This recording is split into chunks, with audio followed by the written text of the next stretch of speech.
Hi, Matthew. Good to see you again. Could you introduce yourself and your business? Absolutely, Cormac. It's a pleasure to be with you. Stepladder is a software provider for the Circles platform, which allows digital saving circles to be safe, scalable, and simple for partners who are banks and fintechs around the world. We focus on group rotating savings.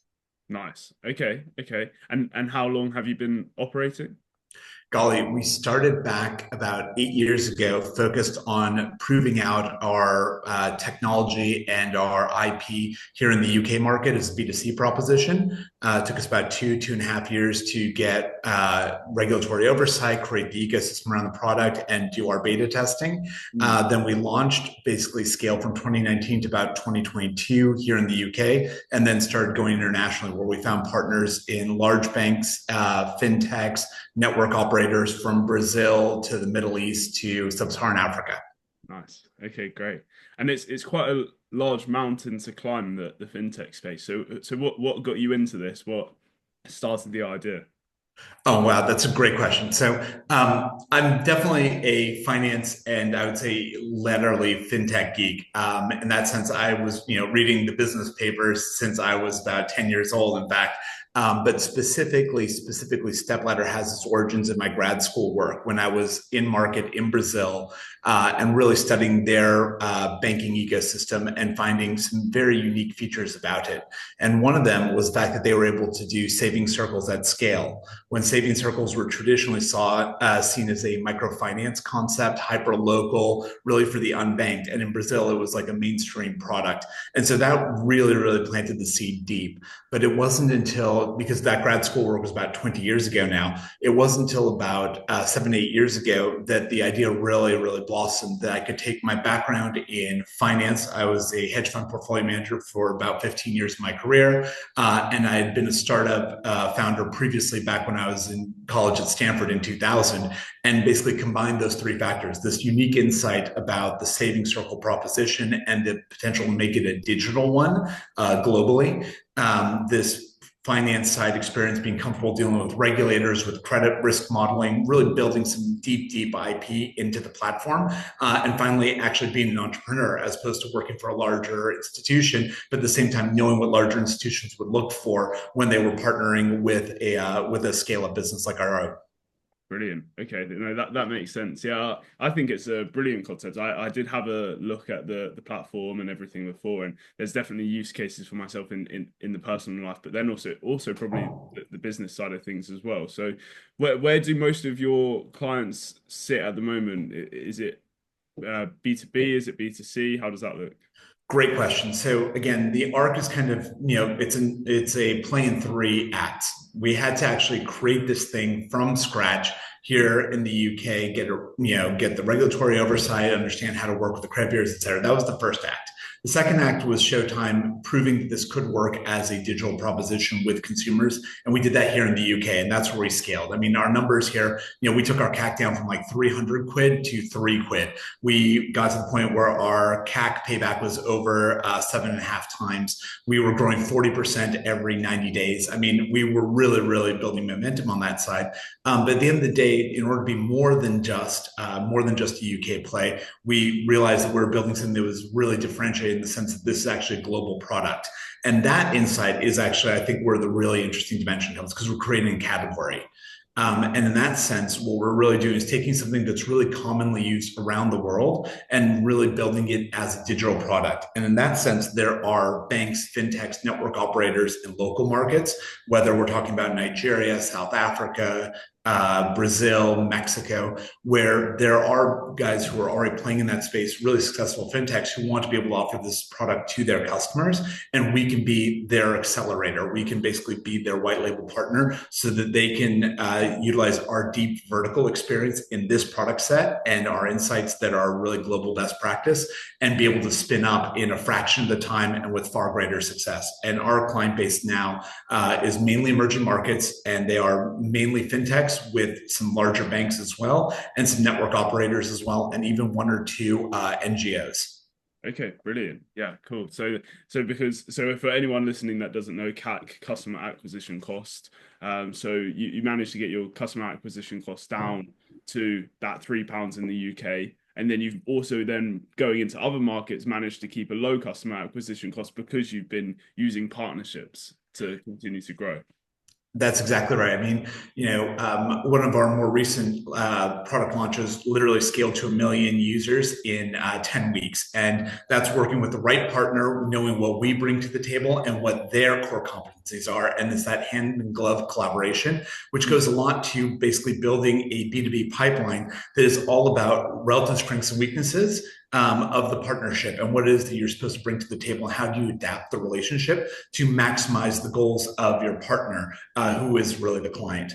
And then corollary to it, it is finding the clients who have that need, that acute sense that this is something they want to offer, as opposed to trying to bend people around when they're focused completely elsewhere, which I think has been the biggest learning on the B2B side. Okay, yeah, definitely, yeah, because I've come across some stories before of people creating partnerships and it always sounds great. It's always, oh well, we can just tap into the client straight away, but then they create the partnership, they formalize it, and then no business comes. So, what would you say the main cause that you've seen for things like that happening? I mean, I think one of the things that and honestly, this comes from scar tissue. It's not like ex ante I was able to, side run that problem at all. It's coming from the hard yards of learning. It's knowing that there's an acute need already.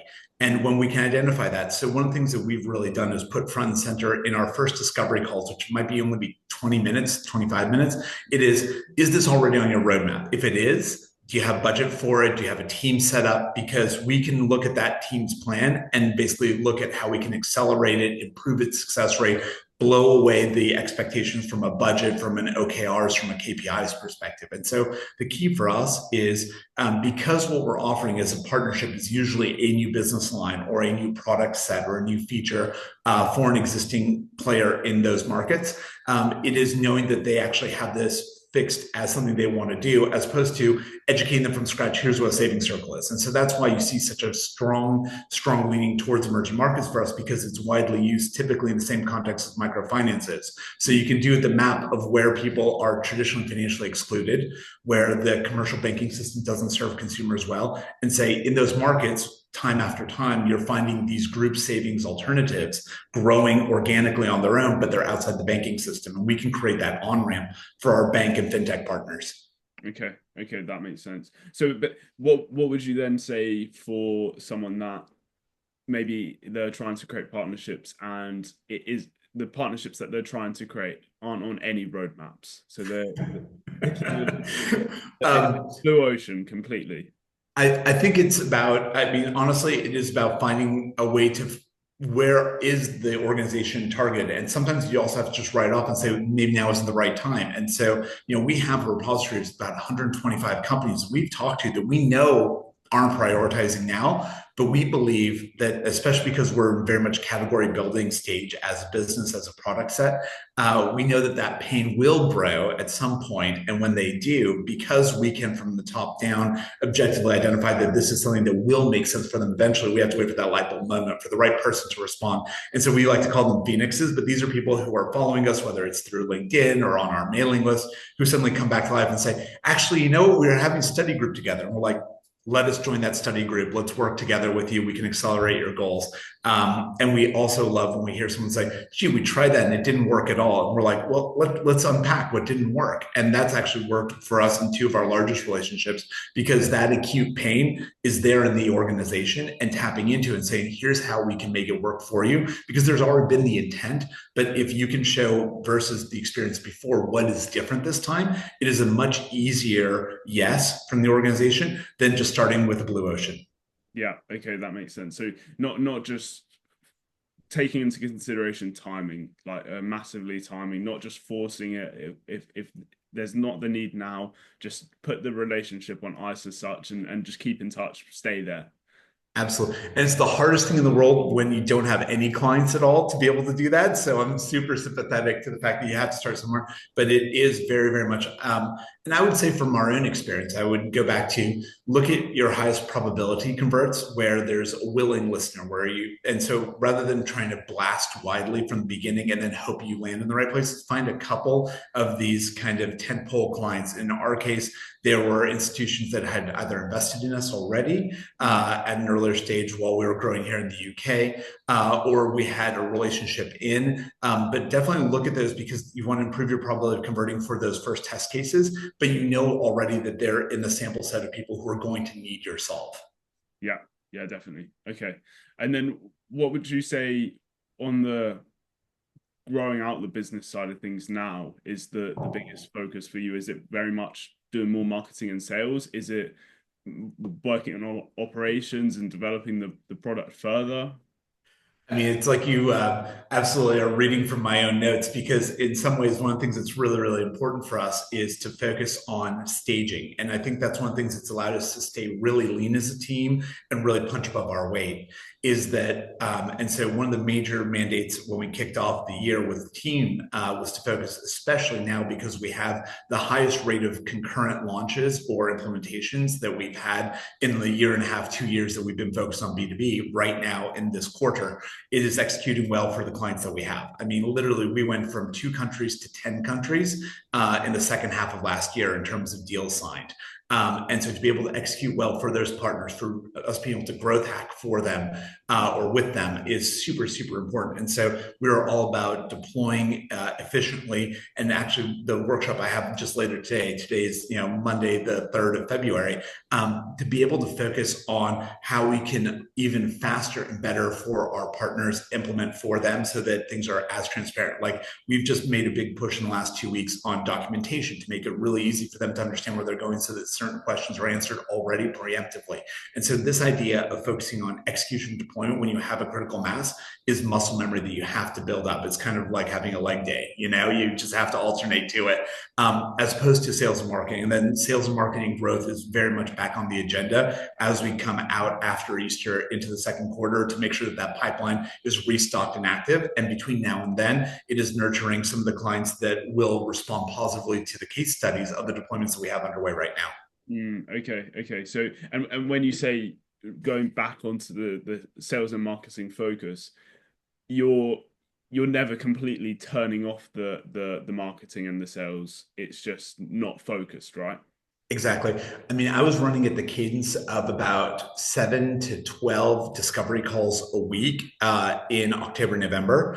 And that was us getting to the point where we could really hear when there was a client who had need. And that's why we were able to get so many deals signed in the back half of last year, is that we really put it out there. We're really getting our sense of ideal client profile.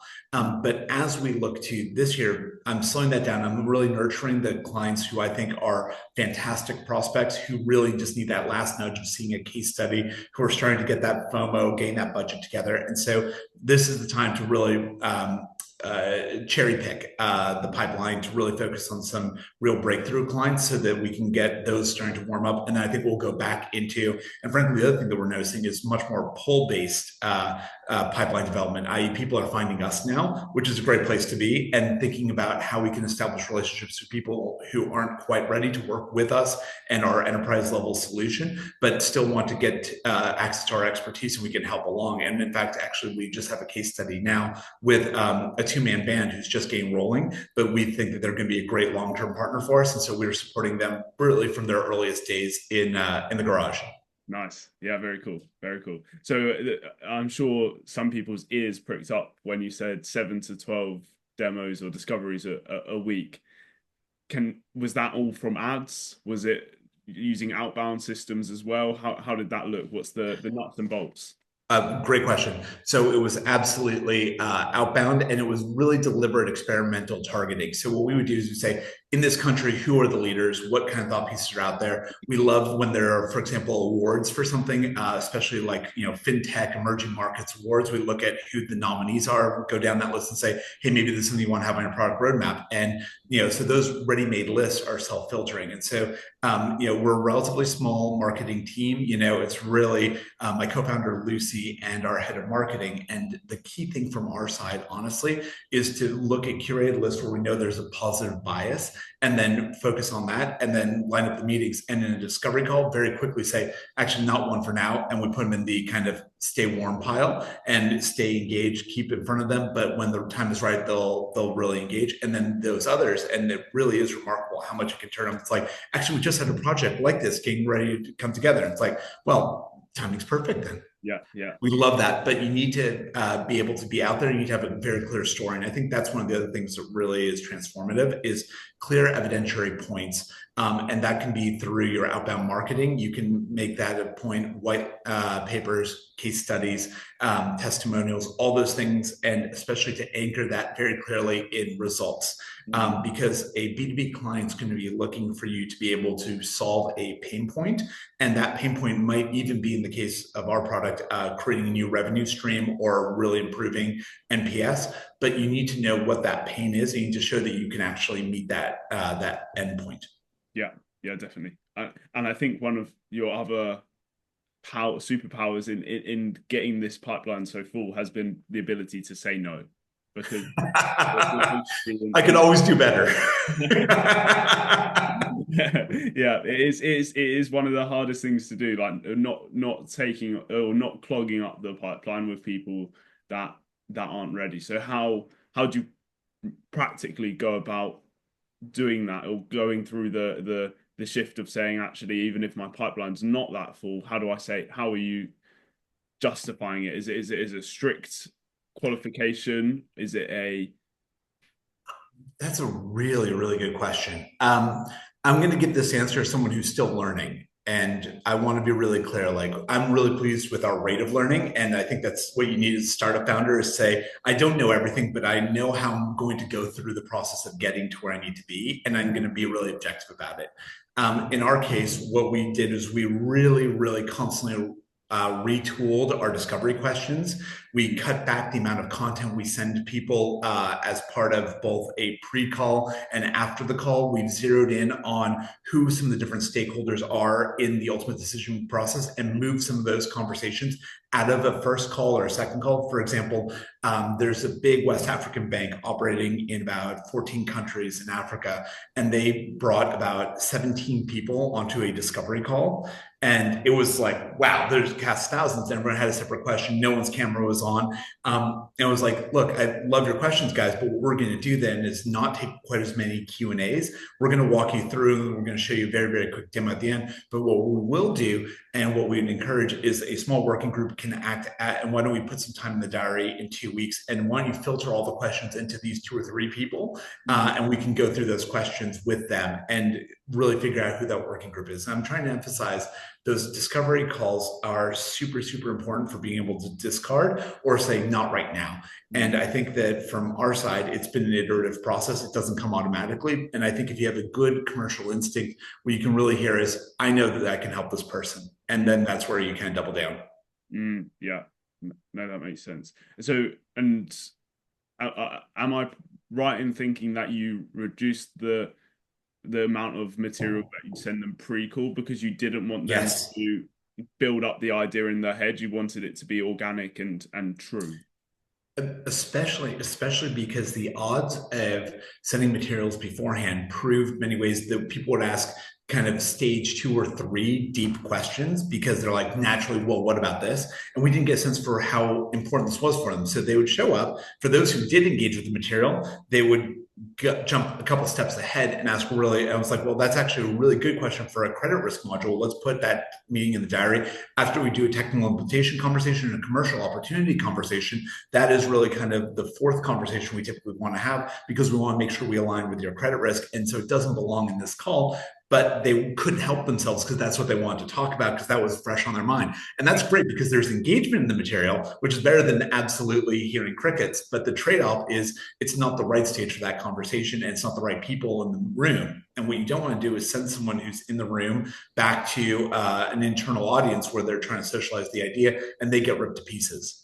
Mm, And so we love going into the discovery call saying, here's some of the topics. It's basically me an introduction. It's very light material, but then providing it's like, oh, you want a demo, you want a case study book, you need a credit risk module appendix. Not a problem. Why don't we figure out what the right audience is? And then for that meeting, we will send the materials ahead of time so people can start sinking their teeth into it. So it's not the first time they see and we get their best questions. yeah. Okay. Okay. So, that's enabling you to maintain control. It's so they aren't going in and there's this battle on the call of no, I want to answer your questions, but also I got my questions that need to be answered. So And each time is you know each time will have its own dynamics and it depends on who shows up, but when you really click in, and I can say this more qualitatively than quantitatively, you can tell when there's clearly someone who's going to be the project owner who understands the pain and also understands the internal organization well enough to know its viability.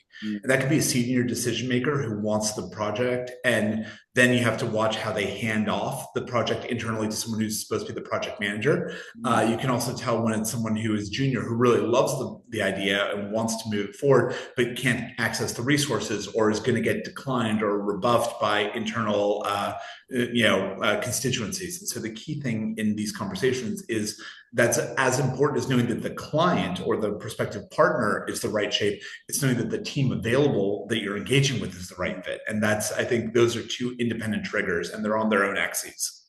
definitely, definitely, and you can only, like you just said, you can only establish that and really fine tune that part of it from doing the reps. So you can do as much fine tuning as possible before doing calls, but the only way to really nail it down is doing the calls. And that's one of the reasons that we started moving the demo out of, for example, even the first or the second call. Even when we do a technical call, we might flip up the demo at the very end to show what the platform looks like so that they can know that we're not just selling vaporware. But honestly, it's really, really important not to get lost in a full show and tell where you're broadcasting people. One, the disengagement rate is really high. Like the moment you start seeing cameras or you start seeing people looking at their phone, they're worried about getting to their next meeting and you're just talking at them and they're not taking it in any kind of real way.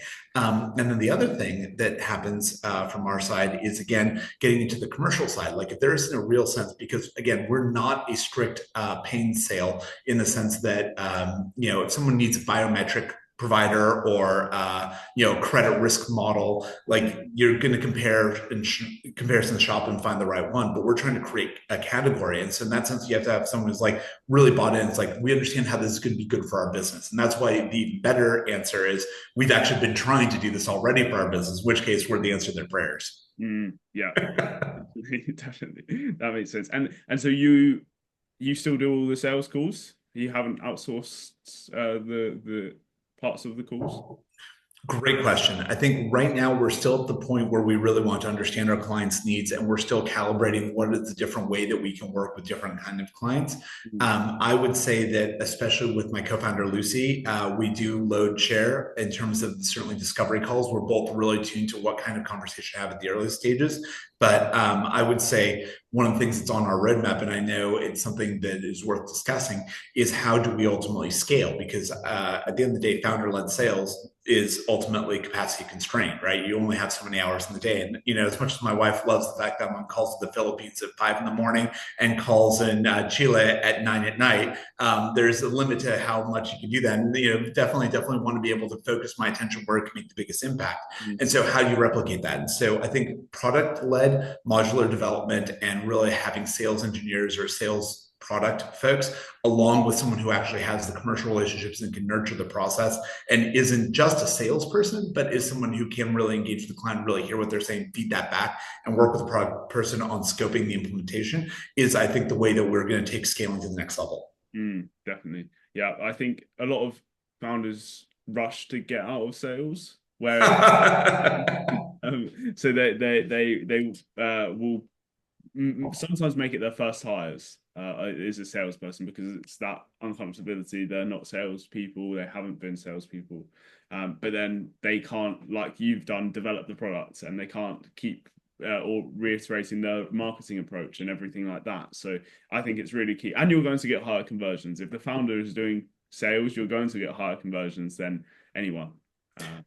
Absolutely. And I would like to believe, and again, why don't we check back in another year or 2 years' time and see how I'm doing on that front? I'm more than happy to do like kind of a coda call later. Yeah, But the idea is I still want to be involved at the moment where I'm really understanding the client's needs, because then that can shape the implementation, it can shape the collaboration. Because again, we're not just like a module, you download it, you stick it in, here's your widget and we're done. It is, how is this business line going to grow? And so we want to be part of that conversation. We want, even our commercials are designed so that we succeed when our partner does with this product line.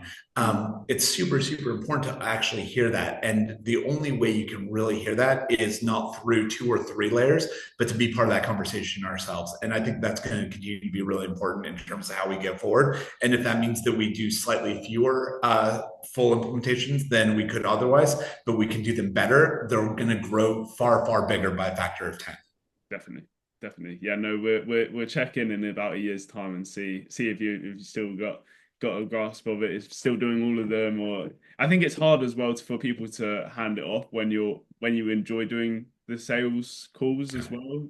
So from the times that we've spoken, I can tell that you'll be strong on the sales calls. So then when you come to try and hand it off, it becomes a bit more difficult. But yeah, we're checking.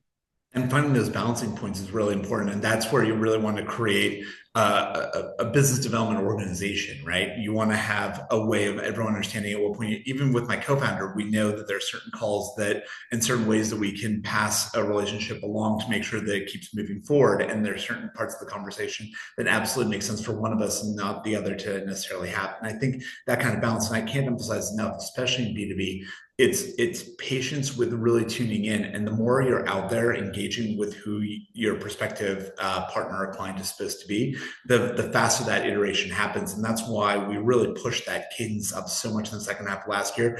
And it not only yielded results, but it also allowed us to be able to be more effective. So the conversion rates went up too.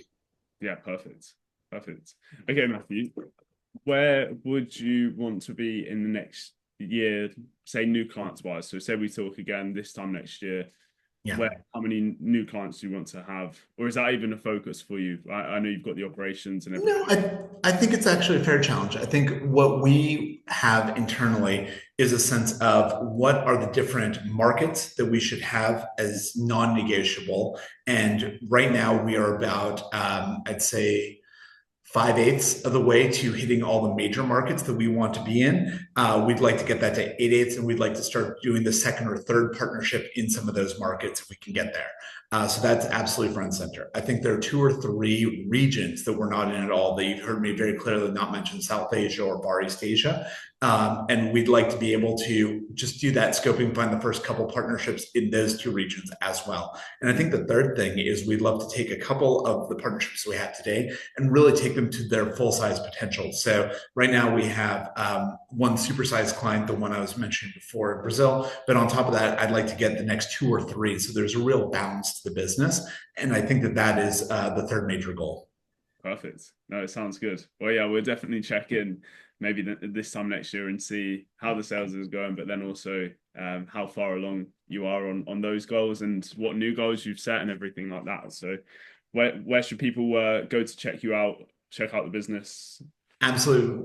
We love using LinkedIn to get our story out there, not only to our prospective partners, but people who are part of our larger ecosystem. We believe fundamentally that we're creating a category of collaborative finance. And we believe that if we can find like-minded people, we can create an ecosystem supporting each other. Because the best thing that ever happened for any kind of financial product and innovation is that you had widespread adoption. And once that becomes a category, we believe that we can be close to the nexus of that, supporting success in others. And that's always been our goal, is to really create this category with the right partnerships. And rather than trying to be like the sole only dominant player ourselves, it's to create an ecosystem, because we believe the impact is going to be greater. And we believe ultimately, this is something that actually is a positive application of finance and technology. And I think if we can do more of that, that's going to create a world that's better for everyone. And I know that sounds really, really aspirational, but we have a vision that this product category has worked for generations